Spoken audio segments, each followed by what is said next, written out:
Islamic Voice 786.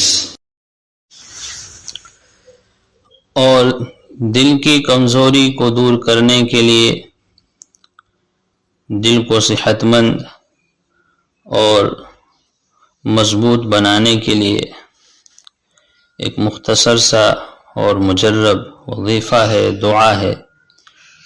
اگر اس کے پڑھنے کا اہتمام کیا جائے تو انشاءاللہ اللہ کی ذات سے امید ہے دل کی کمزوری دور ہوگی، دل کو تقویت ملے گی، دل کو مضبوطی ملے گی۔ اور وظیفہ یہ ہے کہ ہر نماز کے بعد 3 مرتبہ الم نشرح یہ مکمل صورت پڑھنے کا اہتمام کریں، اور اس کے ساتھ ساتھ ایک دعا ہے جس کے الفاظ یہ ہیں: یا قوی القادر المقتدر قوینی وقلبی، یا قوی القادر المقتدر قوینی وقلبی۔